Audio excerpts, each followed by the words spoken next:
আজকের আলিম উলামারা যে তারা ফতোয়া দেন, হাদিস বলে, তাফসীর বলে, এরা কি ডাইরেক্ট পুরে এসেছে তার কাছে? হ্যাঁ, ডাইরেক্ট একদম সাহাবা তেমন বলছেন, ডাইরেক্ট পুরে তার কাছে এসেছে? এমন হয়নি, সূত্র রয়েছে। কি রয়েছে? সূত্র রয়েছে। আমরা একটি হাদিস সকলেই জানি, ইন্নামাল আমালু বিন্নিয়াত ওয়া ইন্নামা লিকুল্লি ইমরিইম মা নাওয়া ফামান কানাত হিজরাতুহু ইলা দুনিয়া ইউসিবুহা আও ইলা ইমরাআতিন ইয়ানকিহুহা ফাহিজরাতুহু ইলা মা হাজারা ইলাইহি। বুখারীর প্রথম হাদিস, বুখারীর প্রথম হাদিস। এই হাদিসের ভিতরে আল্লাহর নবী বলেন, ইন্নামাল আমালু বিন্নিয়াত, প্রত্যেক আমলের দারোমদার নির্ভর করে নিয়াতের উপরে। নিয়াত ভালো হলে তার ফল ভালো হবে, নিয়াত খারাপ হলে তার ফলও মন্দ হবে, তাই না? এই হাদিসটিকে বলেছেন মুহাম্মদুর রাসূলুল্লাহ সাল্লাল্লাহু আলাইহি ওয়াসাল্লাম। কে শুনেছেন? দ্বিতীয় খলিফা, আমিরুল মুমিনিন, খলিফাতুল মুসলিমিন ওমর ইবনে খাত্তাব রাদিয়াল্লাহু তাআলা আনহু। এই হাদিসটি নবীর কাছ থেকে ওমর রাদিয়াল্লাহু তাআলা আনহু শুনেছেন। যখন ওমর রাদিয়াল্লাহু তাআলা হাদিস বর্ণনা করেন, তখন এই হাদিসটি তার কাছে শুনেছেন তার ছাত্র আলকামা ইবনে ওয়াক্কাস লাইসি রাহিমাহুল্লাহ। ওমরের ছাত্র আলকামা ইবনে ওয়াক্কাস রাহিমাহুল্লাহ, তিনি যখন এই হাদিসটি বলেন, তখন তার কাছ থেকে শুনেছেন তার ছাত্র মুহাম্মদ ইবনে ইব্রাহিম তাইমি রাহিমাহুল্লাহ। তাইমির কাছ থেকে শুনেন তার ছাত্র ইয়াহইয়া ইবনে সাঈদ আনসারী রাহিমাহুল্লাহ। আনসারীর কাছ থেকে শুনেন তার ছাত্র হযরত সুফিয়ান রাহিমাহুল্লাহ।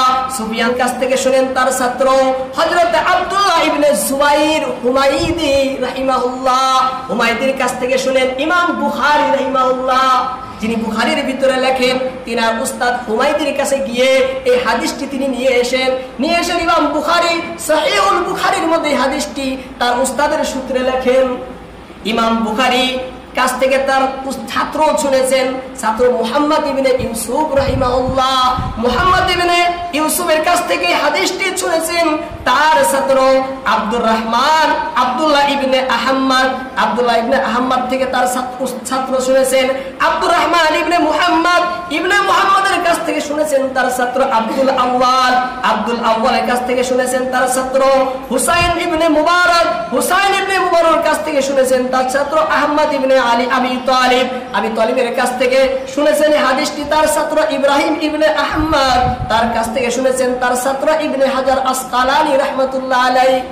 আসকালানি রাহমাতুল্লাহি আলাইহি তার কাছ থেকে হাদিসটি শুনেছেন জয়নুদ্দিন জাকারিয়া ইবনে মুহাম্মদ। তার কাছ থেকে শুনেন তার ছাত্র মুহাম্মদ ইবনে আহমদ। তার কাছ থেকে শুনেন তার ছাত্র আহমদ ইবনে আলী। তার কাছ থেকে শুনেন তার ছাত্র শেখ আহমদ কুশাশি। তার কাছ থেকে শুনেন তার ছাত্র শেখ আহমদ শেখ কুর্দি শেখ কুর্দি রাহিমাহুল্লাহ। কুর্দির কাছ থেকে তার ছাত্র শুনেন শেখ আবু তাহির রাহিমাহুল্লাহ। শেখ আবু তাহির রাহিমাহুল্লাহর কাছ থেকে শুনেন শাহ ওলিউল্লাহ মুহাদ্দিসে দেহলভী রাহমাতুল্লাহ আলাইহি। শাহ ওলিউল্লাহ মুহাদ্দিসে দেহলভী রাহমাতুল্লাহ আলাইহি। তার কাছ থেকে শুনেন তার ছাত্র শাহ আব্দুল আজিজ মুহাদ্দিসে দেহলভী। তার কাছ থেকে হাদিসটি শুনেন তার ছাত্র মুহাম্মদ ইবনে ইসহাক। তার কাছ থেকে হাদিসটি শুনেন তার ছাত্র আব্দুল গনি মুজাদ্দিদি রাহিমাহুল্লাহ। তার কাছ থেকে শুনেন এই তার ছাত্র যিনি দারুল দেওবন্দের প্রতিষ্ঠাতা, দারুল দেওবন্দের প্রতিষ্ঠাতা হযরত কাসিম নানুতুবি রাহমাতুল্লাহ আলাইহি। তার কাছ থেকে হাদিসটি শুনেন তার ছাত্র শেখুল হিন্দ মাহমুদ হাসান দেওবন্দি রাহমাতুল্লাহ আলাইহি। শেখুল হিন্দ দেওবন্দি রাহমাতুল্লাহ আলাইহি।